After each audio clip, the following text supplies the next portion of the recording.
next speaker this evening is a man that goes way back with the HMS Tampa.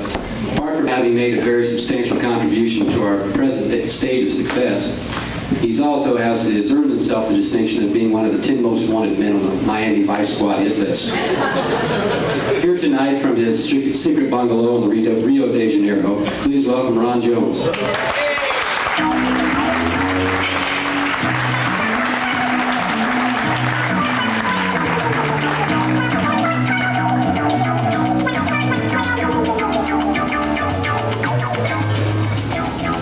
Jeff. It was real nice.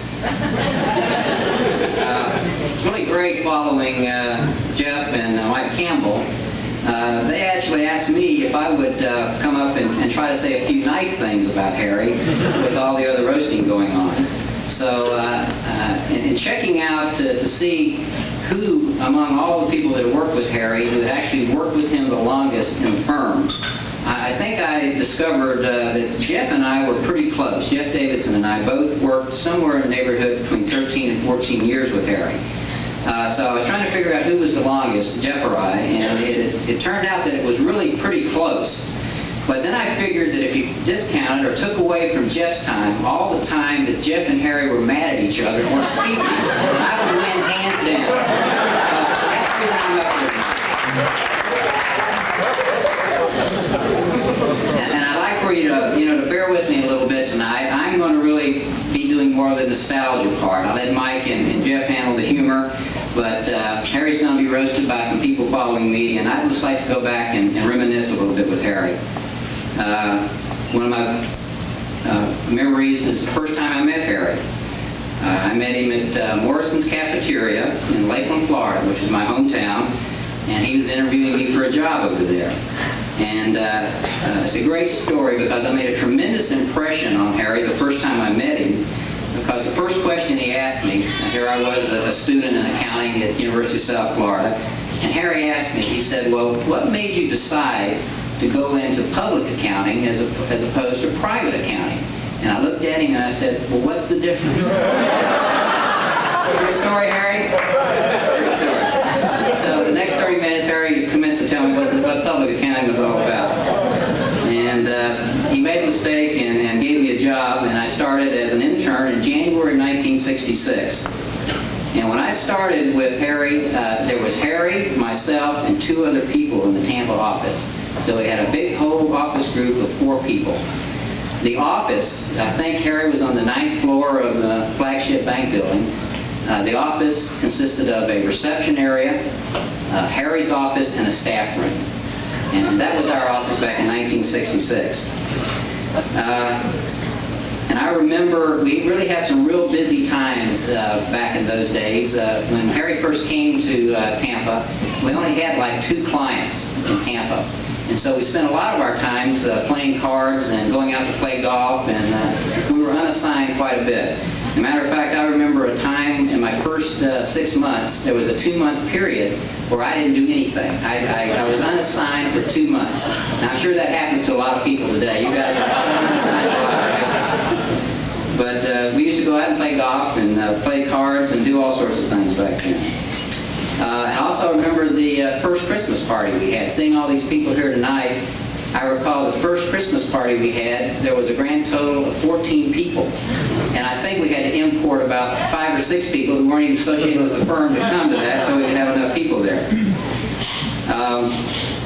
Harry, I'd like to go back and think about what I call the pre-SNL days and mention some of the old clients we had back in the pre-SNL days.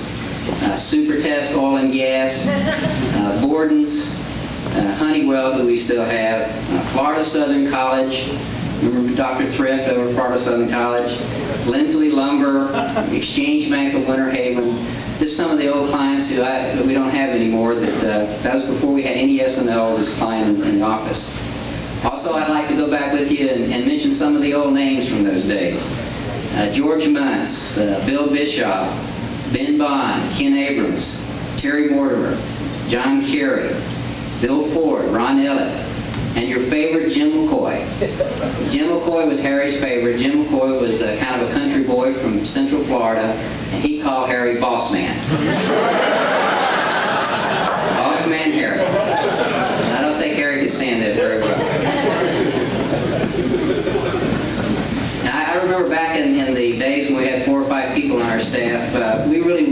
Tampa if the rest of the firm really knew that we existed.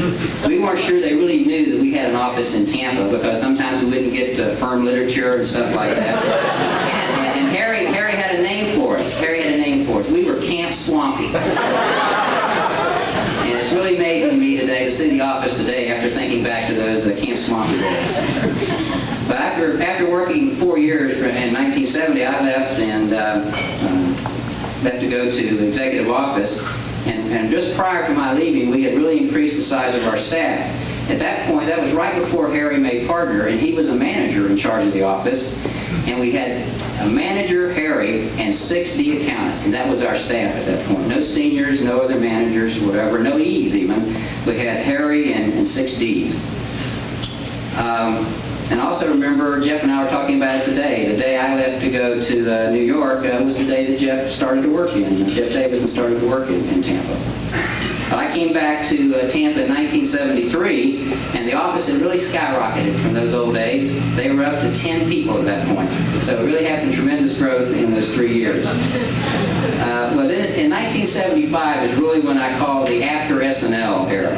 That's when the office really began to boom, and as you know, the rest is history. I also wanted to mention something that Mike Campbell alluded to a little bit, that one of the things that was really helpful to me, and I know all the rest of the people who worked for Harry over these years, was this great, unique ability Harry has, that he can solve any problem that you have in 5 minutes. So if you have a problem and you're trying to solve it and you're sitting there working away with it, Harry would come in and say, "What's the matter? Can't you get this thing done? You want me to take 5 minutes out and get it done?" Anybody remember that? Still does it, Rob, but now it takes 10. Now it takes 10. But now just think, Gladys, you're going to have Harry. He